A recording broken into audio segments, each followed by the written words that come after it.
Baik, terima kasih pemirsa, masih bersama kami dalam Damai Indonesiaku spesial Ramadan dan masih disiarkan langsung dari Gedung Cendikia Universitas Muhammadiyah Jakarta. Nah, sudah bersama kami ada Bapak Arif Jamali selaku staf khusus Kementerian Pendidikan Dasar dan Menengah Republik Indonesia. Assalamualaikum Pak Arif.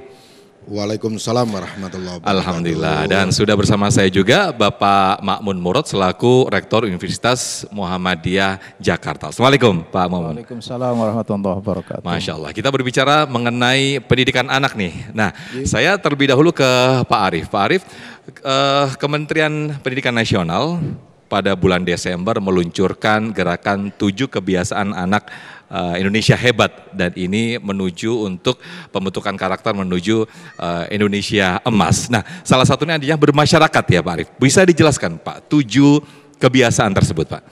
Ya, pada bulan Desember Kementerian Pendidikan Dasar dan Menengah itu meluncurkan 7 kebiasaan anak Indonesia hebat yang diyakini dengan 7 kebiasaan ini kita bisa menciptakan anak-anak kita menjadi anak-anak yang tangguh, menjadi anak-anak yang berkarakter yang akan memasuki Indonesia emas. Yang tadi dikatakan oleh Kiai Holil Nafis bukan Indonesia cemas. Agar tidak cemas maka dibentuklah 7 kebiasaan anak Indonesia hebat ini. Yang pertama, anak-anak Indonesia harus dibiasakan bangun pagi. Tadi sudah disampaikan kalau bulan Ramadan kan tentu jelas bangun pagi ya, sahur. Bangun sahur, iya. Yang kedua, anak-anak Indonesia yang kedua 7 kebiasaan itu adalah beribadah atau berdoa. Yang ketiga berolahraga. Yang keempat makan yang bergizi. Ya, ketika sahur kalau dikaitkan bulan Ramadan ya makan tentu bergizi. Yang kelima itu giat belajar. Yang keenam bermasyarakat. Dan yang terakhir yang ketujuh itu tidur cukup atau tidur cepat. Tidur ini jadi persoalan tadi yang disampaikan, main handphone dan seterusnya, sehingga bangun paginya jadi tidak bisa. Ya. Maka 7 kebiasaan ini itu sudah ada spiritualnya, ada fisiknya, ada intelektualnya, ada sosialnya, tadi bermasyarakat. Ya. Nah, dengan 7 kebiasaan ini kita berharap anak-anak Indonesia tumbuh menjadi anak-anak yang kuat, yang tangguh, yang berkarakter, yang mampu kemudian menghadapi masa depan yang lebih baik. Baik, Masya Allah. Nah, berikutnya saya ke Pak Ma'mun Murad, Pak Rektor. Ini kan tadi juga seperti yang ditanyakan oleh jamaah kita tadi Ibu Diah, bahwa sekarang ini permasalahannya adalah generasi alfa, di mana sekarang sudah terpengaruh gadget dan segala macamnya. Nah, ini PR-nya bagaimana Pak? Adakah tips khusus bagaimana agar anak-anak generasi alfa ini, bagaimana khususnya bagi seorang pendidik ya Pak Rektor ya, untuk agar anak-anak ini tetap bisa bermasyarakat dan juga bersosialisasi di tengah gempuran digitalisasi ini Pak Ma'mun, silakan. Ya, terima kasih. Yang pertama, saya sebagai orang yang punya latar belakang ilmunya itu politik gitu kan. Jadi apapun itu harus saya kaitkan dengan politik gitu. Yang pertama tentu penting ada kebijakan dari pemerintah yang mendukung untuk anak itu bisa bersosialisasi. Tadi misalnya sudah ditawarkan satu kebijakan dari Kementerian Pendidikan Dasar dan Menengah terkait dengan 7 kebiasaan anak Indonesia hebat. Saya kira kalau membaca 7 kebiasaan ini kan, dan itu dimunculkan oleh Mas Menteri yang namanya Profesor Dr. Abdul Mukti MID, itu kira-kira ya berangkat dari success story ya, dari seorang yang bernama Profesor Dr. Abdul Mukti. Saya kira kalau 7 itu diterapkan secara keseluruhan, itu saya tidak terlalu apatis dengan masa depan anak, terutama yang terkait dengan keharusan untuk bermasyarakat.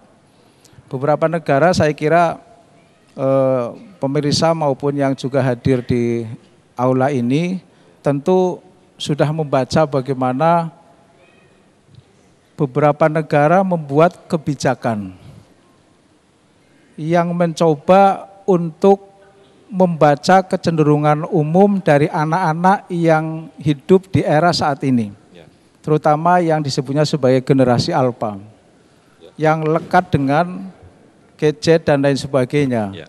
Itu diantara kebijakannya misalnya mulai dibatasi. Mohon maaf ya, saya itu mungkin masuk yang disebut Kiai Khalil tadi sebagai generasi kolonial. Ya. Dulu seusia saya, waktu SD itu kan sederhana. Ada menulis halus gitu kan. Iya, betul. Sekarang tidak ada. Jadi hal-hal yang seperti itu sudah AB. Dan menurut saya tidak ada pilihan. Kebijakan negara penting hadir untuk mengarahkan kembali, ini bukan kembali ke masa lalu yang kemudian dianggap terbelakang. Saya kira tidak. Prinsip al-muhafadzatu alal qadimis sholih gitu kan. Wal ahdu bil jadidil aslah itu penting dihadirkan juga dalam konteks untuk membangun anak muda yang bisa bersosialisasi. Kemudian yang selanjutnya yang penting juga untuk dilakukan, anak harus dibiasakan hidup bermasyarakat. Saya sebagai dosen selalu kalau mengajar itu saya punya atau mengistimewakan mahasiswa yang aktivis. Kalau aktivis kemudian IP indeks prestasinya juga bagus, dia dua-duanya dapat. Bermasyarakatnya dapat, IPK-nya juga dapat. Tapi kalau yang mereka yang hanya kuliah untuk mengejar nilai, tapi AB dengan persoalan kemasyarakatan, itu dia hanya dapat 1. Makanya penting Bapak Ibu dosen senantiasa untuk menyuruh, meminta mahasiswa selain juga mengejar IPK yang tinggi, itu penting untuk hidup di masyarakat, hidup bermasyarakat. Karena sekarang itu kan penting sekali apa yang disebut dengan soft skill. Soft skill itu hadirnya itu ya di luar bangku kuliah, di luar kelas. Itu yang diharapkan bisa hadir di anak-anak kita sehingga kemudian apa yang sekarang dicemaskan, anak-anak sudah mulai asosial, anak-anak sudah mulai tidak kenal lingkungannya, kemudian manja, sekali-kali disuruh menjadi problem solver. Kasih masalah, dia nanti menyelesaikannya seperti apa. Kalau buntu, baru dosennya turun tangan, orang tuanya turun tangan. Lah anak-anak sekarang kan misalnya jatuh sedikit, sudah orang tuanya. Mohon maaf, saya bukan mendukung bully ya di sekolah atau di kampus. Dibully sedikit, langsung lapor polisi. Orang tuanya bahkan mendukung. Dulu kalau kita kecil kan biasa itu. Tapi itu menjanjikan mentalitas kita, mental kita itu tumbuh kuat. Karena sudah terbiasa seperti itu. Baik, jadi nanti ada tambahan kolom khusus yaitu penilaian bagaimana bermasyarakat ya Pak ya, bagi mahasiswa. Nah saya kembali lagi ke Pak Arif bagaimana ini agar bulan Ramadan ini bisa menjadi sarana untuk menguatkan karakter bangsa menuju Indonesia emas. Ya, saya nyambung sedikit tadi apa dikatakan oleh Pak Rektor. Kenapa bermasyarakat itu menjadi salah satu kebijakan dari Pak Menteri Prof. Abdul Muti dan menjadi kebijakan Kementerian Pendidikan Dasar dan Menengah tentang bermasyarakat. Kita tahulah realitas di kehidupan kita. Sebagian besar orang-orang yang berhasil dan sukses itu kan orang-orang yang punya tingkat sosialnya tinggi. Orang yang bermasyarakat penuh dengan bisa berkomunikasi dengan baik dengan sebagian banyak orang. Nah, oleh karena itu maka bermasyarakat ini menjadi penting bagi kita dan diajarkan kepada anak-anak untuk dia bersosialisasi dengan di sekitarnya. Yang kedua, fitrah manusia itu kan memang bermasyarakat. Dan realitas sekarang banyak anak-anak kita yang tadi disampaikan oleh Pak Rektor sudah asosial itu kan, menarik diri dengan handphonenya di dalam kamar dan kemudian tidak dia keluar untuk bergaul dengan teman-temannya. Dan itu kan menjadi persoalan karena sesungguhnya secara fitrah kita ini memang bermasyarakat. Ketika tidak bermasyarakat berarti tidak sesuai dengan fitrahnya. Yang ketiga, bangsa ini kan budayanya kan budaya gotong royong kan, budaya sosialnya kan tentu tinggi. Nah kalau ini tidak dibudayakan sejak kecil bagi anak-anak kita, maka budaya bangsa ini akan tercerabut, ya gotong royong, peduli, empati dengan yang lain, dan seterusnya. Yang terakhir kalau dari sisi agama, dari bulan Ramadan, kan manusia yang baik, manusia itu adalah ketika dia bermanfaat bagi orang lain kan. Nah ketika dia bermanfaat bagi orang lain itulah yang ya bermasyarakat itu tidak mungkin bermanfaat bagi orang lain tidak bermasyarakat. Nah bulan suci Ramadan yang sedang kita jalani ini menurut saya adalah momentum yang paling efektif untuk mendidik 7 kebiasaan anak Indonesia hebat itu. Betul. Dari awal, dari dia bangun pagi, sahur ya. Gitu ya, makanan bergizi ketika dia makan sahur sampai kemudian dia bermasyarakat. Kemarin saya ngisi di Jakarta Barat mewakili Pak Menteri Safari Tarawih itu sekarang masih bagus itu menurut saya. Masih banyak anak-anak yang minta tanda tangan penceramah begitu, itu antri, lalu kemudian setelah jurnal Ramadan gitu, setelah itu takmir masjidnya ngomong, kan ada yang langsung pergi aja dipanggil oleh takmirnya, sini Mbak, sini Mas, apa yang harus dikatakan, oh makasih Ustadz gitu, itu menurut saya penting dan itu harus terus dilakukan oleh kita.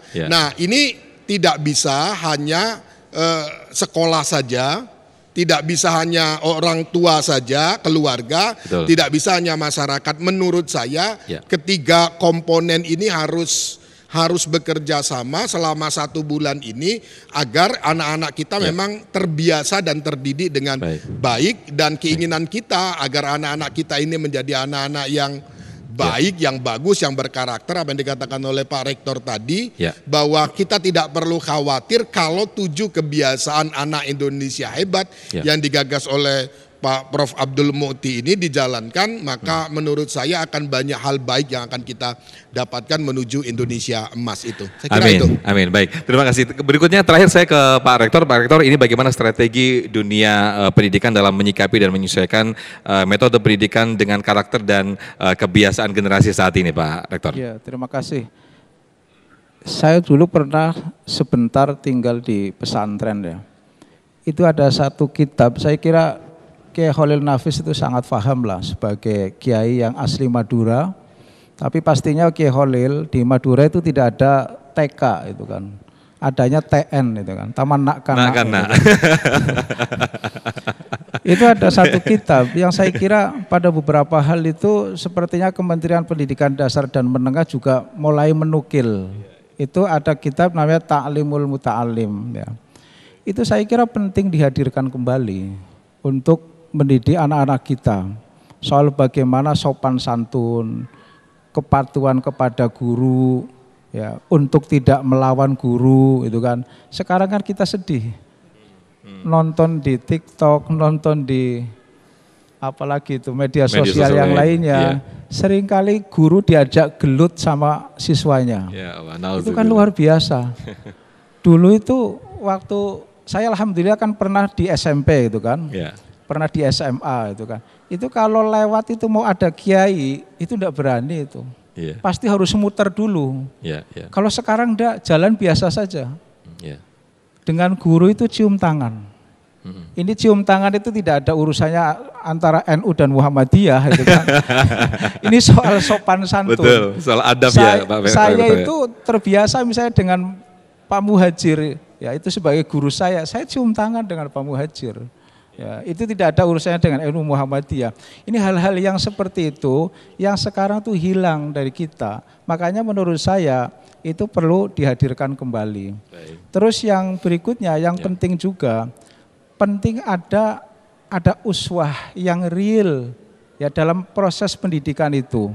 Misalnya mungkin jangan selalu diajarkan anak bagaimana mendapatkan nilai baik, nilai tinggi dan lain sebagainya. Tapi kemudian AB pada persoalan sosial kemasyarakatan. Baik. Pentinglah misalnya. Ya. Kalau ada banjir-banjir seperti ini gitu kan, anak-anak disuruh misalnya atau bencana apapun, anak-anak dibiasakan misalnya mengumpulkan uang, infak, kemudian nanti biar anak-anak itu yang mengantarkan langsung. Baksos, semacam baksos begitu ya Pak Rektor ya? Ya bukan hanya baksos di level mahasiswa, tapi sejak kecil itu sudah mencoba untuk diajarkan itu. Ya. Ini kan membangun empati. Dan Baik. juga membangun simpati yang dimulai dari anak kecil. Sejak Baik. kecil sampai kemudian nanti dewasa, ketika kecilnya sudah dibangun rasa empati, itu biasanya nanti besar pun akan timbul juga seperti itu. Baik. Kira-kira seperti itu. Baik, Masya Allah, terima kasih Pak Rektor atas jawaban dan juga waktunya, atas diskusi, dan juga Pak Arief terima kasih atas waktunya. Mudah-mudahan sesuai harapan kita, insya Allah akan menjadi anak-anak hebat